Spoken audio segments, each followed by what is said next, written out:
Hi everyone, this is Fomafung, your Agile Evangelist, and welcome back to my channel. In today's video, we will be talking about something that's really critical in the Agile space. So this has been a highly requested video, so I am so happy that finally I am able to bring this to you today. So today we will be talking about metrics in Scrum. Now, if this is your first time here, you are most welcome.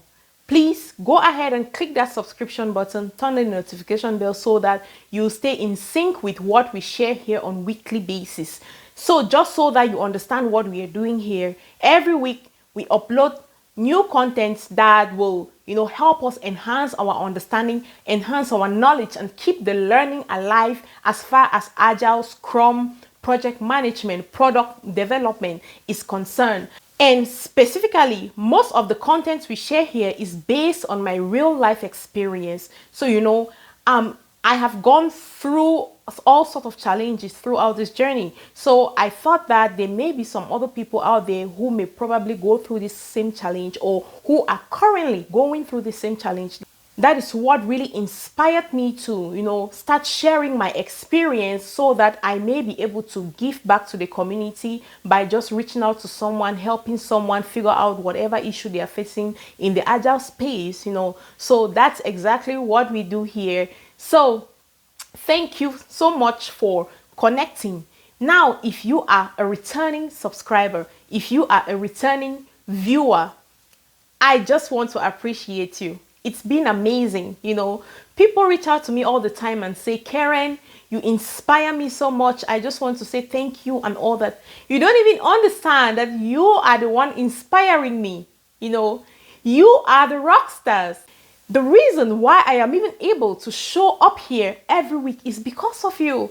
If you were not there to listen to me, if you were not there to support me, there is no way I will be able to show up here. There is no way I would have been able to keep the fire burning. So it's all because of you that I'm able to keep showing here every week. So thank you so much. Have you been able to check the subscription count?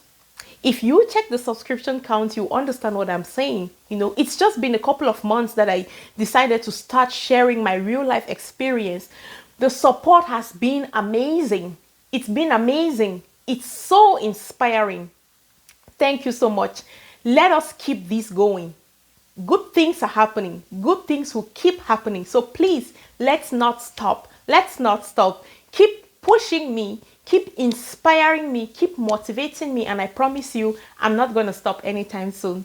Thank you so much for your amazing, amazing support. Now, let's get started. What exactly is metrics in Scrum? So Scrum has something we call metrics, which is like the data that we gather every sprint that helps us to evaluate and make decisions, identify areas for improvement based on facts, based on what we call in Scrum empiricism, which simply means that you are making future decisions to either improve, to either make decisions for the business based on real data that you've been able to collect.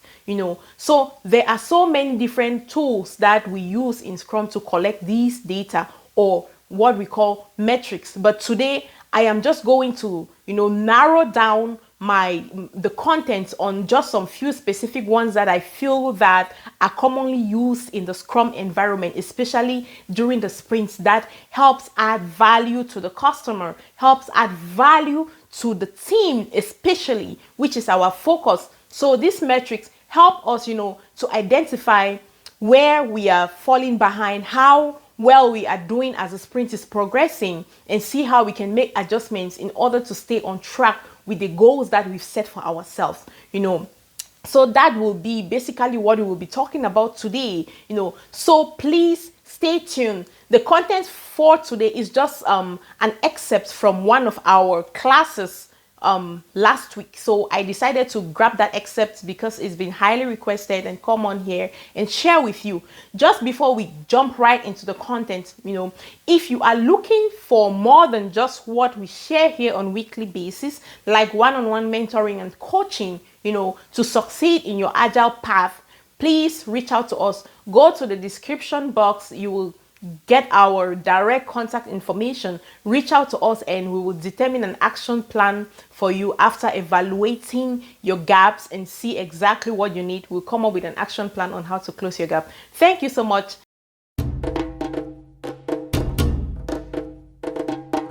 Now, let's jump right into the flesh of our content today. The primary reason should be how it's adding value to the team. For instance, if you choose to use a Burndown chart, you need to first of all start by asking, what problem am I trying to solve with establishing a Burndown chart? So a typical reason why a Burndown chart will be needed is if the team continuously is carrying work over. They are not completing their stories. They end up with a lot of open stories at the end of the sprint. So at that point, you think, okay, you need a Burndown chart so that it can help us, especially every day during stand-up, to monitor how we are progressing. Then we make adjustments accordingly. Please, if you're not talking, mute. Thank you. All right. So yeah, so that's where you should come from before even establishing any metrics like the Burndown chart as an example. All right, so everything I just said is summarized here. So this is a purpose to track the workflow of the completion of work throughout the sprint. Track the hours that are burned down every day. No, they pick the amount of work accomplished versus the amount of work left to go. That way, you know if you should relax or if you need to, get more serious. Visually represents progress achieved within the sprint. An information radiator that shows anyone who wants to know the status of the sprint. That's why this one bullet point is the last, because of the reason I just explained to you all. That shouldn't be the primary reason. So this is how it works. For a Burndown chart to even work properly, these are the prerequisites. So there must be tasks existing. So your team, it shouldn't only end at story level. But again, that's in the ideal world. So when you start working, you realize that all these things that we are talking about are the things that you are not seeing already. Let's say you joined a team and the Scrum team is already existing most of the time. Most of the time, trust me, I've never joined a team in my entire 8.5 years doing this, and I see them doing metrics correctly. Throughout, I've always been the one helping them to establish this. They may have stories in there, they will not even bother to task them out. They may have tasks, but they will not even bother to estimate, put their real estimate. Even if they have estimate, they may not even bother to update as they progress. So because of all that, the result of the Burndown chart will not make sense and it will not add any value. So that's where you come in as a Scrum Master to identify all these anti-patterns and then you try to help them. So these are the prerequisites. Team must first implement a task breakdown, which usually happens at sprint planning. Tasks should have hour estimates. This is an ideal for me. Like I said earlier, some teams choose to go by story points in a task level, which I don't do that because I think it's not very good. It doesn't help that Burndown chart to really burn down appropriately and give you the information you need. And yeah, so I choose to go with I choose to coach my teams in using hours instead of points at task level. So this is a best practice. It doesn't mean it should be so. This simply means that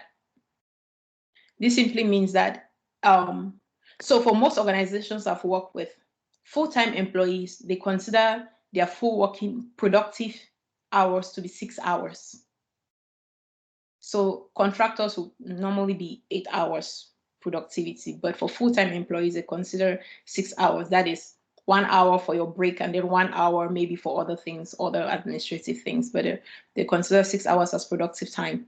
So that's why Scrum is recommending that if you are estimating your task shouldn't be bigger than you are able to complete it for 2 days. That is, if if you need more than 2 days to complete a task, then you need to break it down further. So for that reason, that's why you see I put in 12 hours here, considering that it's a full-time, all my team members are full-time employees. So that's the ideal. All right. Okay, so, and then this is the most important, even if all this is in place, remaining work should be updated daily on the sprint board. So that's something you would need to set as a standard with your team, help them understand that that's what is needed for the Burndown Chart to read appropriately. So keep in mind that most teams struggle with this. So that's where you have to be firm and make them understand that it's not, you're not backing out, you're not backing down. Then you will keep pushing until they get to start doing this and staying consistent on doing it. All these things are things that are really mixing anti-patterns and stuff. So this is what I originally wanted to show you all, but I thought I should just explain a little bit further for your understanding. So this is a typical Burndown chart, right? So normally the vertical axis would normally represent the days of the sprints. Ideal, what's that? No, ideal, what was that? I'm not sure. Okay, so these represent the time. That is the length of the sprints. Typically, it's 10 days if we are assuming that we are in a 2-week sprint iteration. So this is the 10 days. No. Now, this here, this straight line here is the ideal line, which means, so in most of the Jira, the tools like Jira, Azure DevOps, you'll see there, they usually have a straight line on a typical Burndown chart, which represents the ideal line, which simply means that as you're burning down your work from day one, right? So this, I didn't put the days here because the audience that I created this for, they already understood what it takes. So, but as you're burning down your work from day one, we want to remain below this ideal line right until the last day of the sprint. That's the goal. And that's what tells us if our sprint is still in track, if we are still on track in meeting our sprint goal. Like it says here, we are doing very well because we are still below this line. At this point, you can even consider adding some stories in your backlog because it says you're doing very well, even though it's still very early, because this is like the second day of the sprints right here. It may still be the second day of the sprint. So yeah, but this simply means that we are doing well right below this line. And then when you see this, as you're burning down your work, it starts moving up above this line, all this area means danger. So you need to start looking for what's going on, what's wrong, why are we falling behind? Clearly it's danger, and this is already almost like day 8 of the sprints. So clearly, so once you're able to figure out what the issue is, like typical issues would be maybe we underestimated work, and then at that point you need to go into your sprint backlog, evaluate it, and maybe you're breaking down the work further, pulling part out of the sprints back into the backlog, or you're just pulling out the whole story back into the backlog. Or you're adding more resource. I don't like calling it resource, adding more people or team members to help complete that work so you're meeting your sprint goal. Because most of the time, if you need to pull out some work back out of the sprint, it means that you will need to re-establish your sprint goal for the most part. So, excuse me, there are so many reasons why you fall behind. Another typical reason may be maybe you're doing well, but team members are not updating their board. So it's going to show like you're not working. So once you're able to take all the corrective actions, you see that you start falling back on track. The line falls back below the ideal line. See, so that's just how you interpret the Burndown chart. Any question?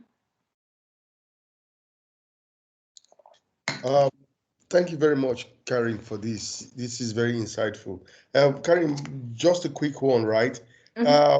Talking about the ideal line, is it already predetermined by default, or how do you come about the ideal line? Yes, it's predetermined by default. Okay. Yes. So the only thing that you control, not like manually control, like the data that drives this other part, the work that's burning down, is all this that I just explained here. So once Yeah, you're I able to get you. put all this in your board, your sprints board, and you're following all these things that I just mentioned, you're updating it as you're burning down your work, you're updating on daily basis, this will automatically be populating here. But the ideal line comes with the burndown chart. Okay. So okay, so yeah, so that's it for the burndown chart. And then let's talk about so for the release burndown chart is basically the same thing. But now the only difference, I mean, it's almost the same thing. So the only difference is that with the release burndown chart, you're tracking how you're burning the work for the release as opposed to for the sprints on the burndown chart, on the sprints burndown chart. That's just it. So which means instead of just 2 weeks, you'll be tracking how you're burning the work for the release. Let's say if you're releasing quarterly, you'll be tracking how the work is burning down for the 3 months that you've originally predicted that you may complete the release. So that's just all. So, Karen, invariably, will you be right to say the release burndown charts also adds value apart from tracking? Yeah, the release burndown chart, it's just as valuable as a sprint burndown chart in the sense that, let's say, for example, if you're already in sprints, let's say sprint 4, which means it's the second month, and then you realize that your prediction, you've predicted to have completed, let's say, for example, okay, from here to here is sprint 1, right? From 0 to this is sprint 1. So let's say if you have originally predicted to complete maybe 90 story points by the end of sprint 1, and then you realize that you've only completed 50. Okay, that gives you a call for concern. You want to check why, what's going on, how can we adjust, how can we fall back on track, what are the corrective actions we can take. That's just what it is. So let's assume that these are sprint 1 up to sprint 6 here, and then these are the story points. Let's assume that we'd originally estimated that by sprint 6, right, we would have completed 270 story points. Now you see that by sprint 6, we've completed 360. So it means we are doing excellent. If by sprint 6 we were at here, it means we did not meet our our release commitment.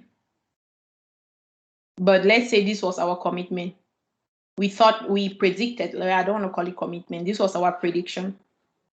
So we predicted 270, and then we ended up completing 360. So we did great. So now we need to use this new information we've gathered to adjust the next release, assuming that it means we are capable of completing 360. So next release planning, that's what you will be taking into account. So that's it. So let's talk about velocity here.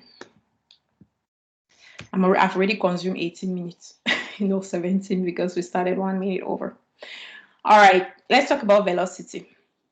So sprint velocity. The vertical axis typically represents the story points. The horizontal axis represents the sprints, just like in the release burndown chart. So the same way you calculate, you're tracing or you're tracking your work, your progress for a longer period of time on the release thing is the same for velocity. Let's say for the first sprint, so the blue, this blue one represents your commitment, your sprint commitment. This is sprint 1. Let's focus on sprint 1 only. The green one represents the actual, what you actually did, like the reality. So you predicted 15, this is below 15, it's around 17. You predicted 17 story points. You were able to keep up to your commitment. You're able to keep up to it. So it means you did well.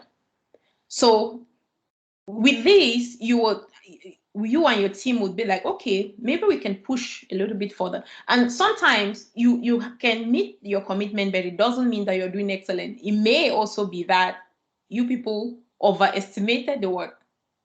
So you need to go and start looking into these things. Do we really overestimated this work? or did we did we really just bump up the thing knowingly?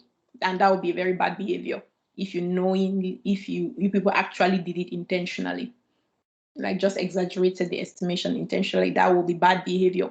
In that case, you would want to go back and start looking into your values. What values are you really reflecting as a team? If you think your team is not honest based on data, again, empiricism, that's where you want to start, coaching them on adopting Scrum values and reflecting them. Yeah, but there are so many different reasons why it may show like this, and it may be that you people are really, really doing well. Again, this is just the first sprint. So based on this data, the next sprint, so as you can see here, because they were able to meet their commitment, they had to push it up a little bit. So now they committed to almost 19 here instead of 17. But this time they did not meet it. So they only were able to complete like 12 and a half, 13. So yeah, so that's how you track velocity. So again, this one is not manual or anything. Once you're able to configure all that on your tool, then it automatically tracks everything for you.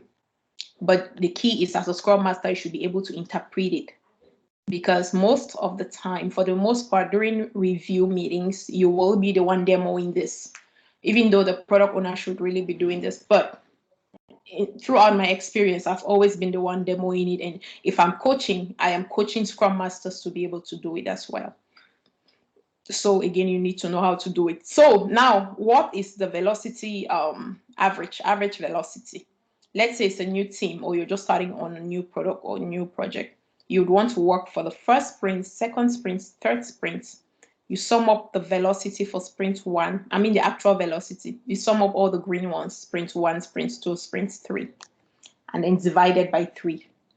So for sprint 1 velocity is about 17 plus 13 plus plus 18, and then divided by 3. It's going to give you the average. So that's what you want to set as your baseline. So if you add all that, I'm not sure what the sum is. It's going to give you a baseline. So from sprint 4, you're thriving towards achieving that baseline that you set. That's how it works. For some teams that are really very new to Agile, that are still, they've not even matured even one bit, the recommendation is to go up to 5 sprints before you set the baseline. So you'll be summing up all the actual velocity for all the 5 sprints divided by 5 to set up a baseline. All right, that's it. Any question? That will be it for today. I hope you enjoyed this video. I hope you were able to learn something from it today. Please go ahead and make use of the comment section if you have questions, if you have other thoughts, if you have other metrics that you think would be valuable in the Scrum environment. Please go ahead and share it. That's why we are here. We are not just here for you to listen to me. I also want to learn. Just like I said, among all the reasons why I started this in the first place, one of which is most important is because I want to keep the learning alive. I want to keep the agile learning burning. So please, I appreciate it when you share your thoughts as well based on your own experience. So please use the comment section, share your thoughts. Also, if you still haven't subscribed, go ahead, turn on that subscription button, turn on the notification bell so that you will stay in sync with what we do here on a weekly basis. Join the winning train. Don't be left behind. Be part of this success story. Thank you so much. Hope to talk to you next week. Bye.